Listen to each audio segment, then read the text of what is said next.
നമസ്കാരം. കേരളത്തിന് അനുവദിച്ച 3 അമൃത് ഭാരത് ട്രെയിനുകളുടെ ഉദ്ഘാടനം നാളെ പ്രധാനമന്ത്രി നരേന്ദ്രമോദി തലസ്ഥാനത്ത് നടത്തുകയാണ്.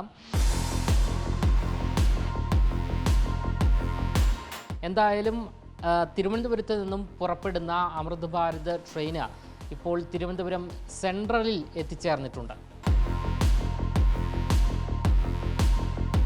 താമ്പരത്തു നിന്ന് ബുധനാഴ്ചകളിൽ വൈകിട്ട് 5:30 പുറപ്പെടുന്ന തിരുവനന്തപുരം താമ്പരം അമൃത് ഭാരത് മധുര നാഗർകോവിൽ വഴി വ്യാഴാഴ്ചകളിൽ രാവിലെ 8-ന് തിരുവനന്തപുരത്ത് എത്തും. മടക്കി യാത്ര വ്യാഴാഴ്ചകളിൽ രാവിലെ 10:40 പുറപ്പെട്ട് രാത്രി 11:45 താമ്പരത്ത് എത്തും. ചൊവ്വാഴ്ചകളിൽ രാവിലെ 7:15 പുറപ്പെടുന്ന ചെർലാപ്പള്ളി അതായത് ഹൈദരാബാദ് തിരുവനന്തപുരം നോർത്ത് അമൃത് ഭാരത് ബുധനാഴ്ച ഉച്ചയ്ക്ക് 2:45 തിരുവനന്തപുരത്ത് എത്തും. മടക്കി യാത്ര ബുധനാഴ്ചകളിൽ വൈകിട്ട് 5:30 പുറപ്പെട്ട് വ്യാഴാഴ്ചകളിൽ രാത്രി 11:30 ചെർലാപ്പള്ളിയിൽ എത്തിച്ചേരും. കോട്ടയം വഴിയാണ് സർവീസ്. ചൊവ്വാഴ്ചകളിൽ ഉച്ചയ്ക്ക് 11:30 പുറപ്പെടുന്ന നാഗർകോവിൽ മംഗളൂരു ജംഗ്ഷൻ അമൃത് ഭാരത് ബുധനാഴ്ച പുലർച്ചെ 5-ന് മംഗളൂരുവിൽ എത്തും. മടക്കി യാത്ര ബുധനാഴ്ച രാവിലെ 8-ന് പുറപ്പെട്ട് രാത്രി 10:05 നാഗർകോവിലിൽ എത്തിച്ചേരും. തിരുവനന്തപുരം കോട്ടയം വഴിയാണ് സർവീസ്. ഇവ ഭാരതത്തിൽ നിർമ്മിച്ച അമൃത് ഭാരത് ട്രെയിനുകളാണ്.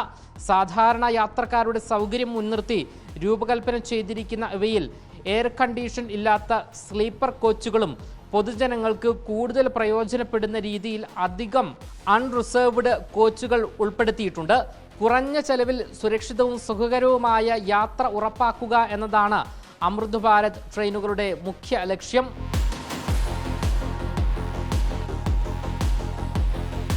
എന്തായാലും ഇന്ത്യൻ റെയിൽവേ ഒരു വലിയ പരിവർത്തനത്തിന്റെ പാതയിലാണ്. കൽക്കരി എഞ്ചിനുകളിൽ നിന്ന് അതിവേഗ ഇലക്ട്രിക് ട്രെയിനുകളിലേക്കുള്ള മാറ്റം മാത്രമല്ല, യാത്രക്കാരുടെ സൗകര്യങ്ങൾക്കും സുരക്ഷയ്ക്കും മുൻഗണന നൽകുന്ന ഒരു നവീകരണ യുഗത്തിലേക്കാണ് രാജ്യം ചുവടുവയ്ക്കുന്നത്.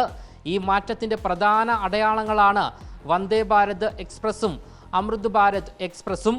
രാജ്യത്തിൻ്റെ പ്രധാന ഭാഗങ്ങളിലുടനീളമുള്ള ദീർഘദൂര കണക്ടിവിറ്റി ശക്തിപ്പെടുത്തുക എന്ന ബൃഹത്തായ ലക്ഷ്യത്തോടെയാണ് ഇന്ത്യൻ റെയിൽവേ അമൃത് ഭാരത് എക്സ്പ്രസുകൾ അവതരിപ്പിച്ചത്.